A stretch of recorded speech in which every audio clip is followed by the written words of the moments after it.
কাদেরের চামড়া তুলে নেব আমরা, কাউয়া কাদেরের চামড়া তুলে নেব আমরা, কাউয়া কাদেরের চামড়া তুলে নেব আমরা, হাসিনার চামড়া তুলে নেব আমরা, সাদ্দামের চামড়া তুলে নেব আমরা।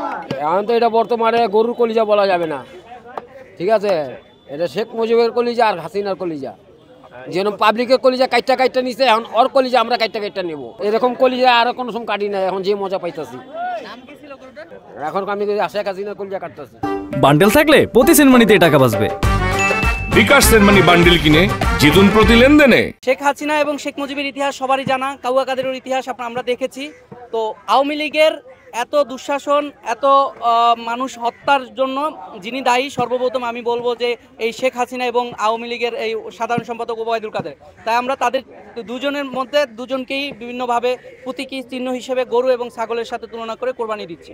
সেই সাথে কিছুক্ষণের মধ্যে আমাদের সাংস্কৃতিক অনুষ্ঠান শুরু হবে। আমরা কিছু গান এবং বিভিন্নভাবে আনন্দ উৎসব করব।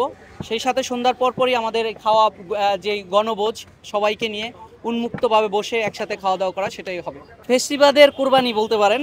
গত 17 বছরের যে ফেস্টিভাল, সেই ফেস্টিভালদের কবর দিয়েছি আমরা।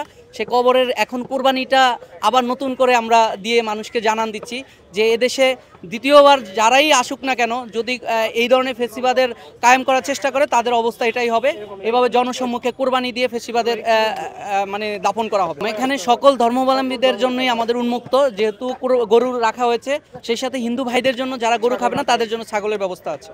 এই আয়োজনটা আমরা একটা খুশি পালন করতেছি যে ফ্যাসিস্টের পতন হয়েছে, তারা নিষিদ্ধ হয়েছে, তাদের কার্যক্রম, সেজন্য আমরা আজকে এখানে ভুরিভোজ করতেছি। 18 কোটি মানুষের মনের মধ্যে একটাই ক্ষোভ, এই কাউয়া কাদের, এই জোকারের প্রতি। এই জোকার মিথ্যাবাদী, ষড়যন্ত্রকারী।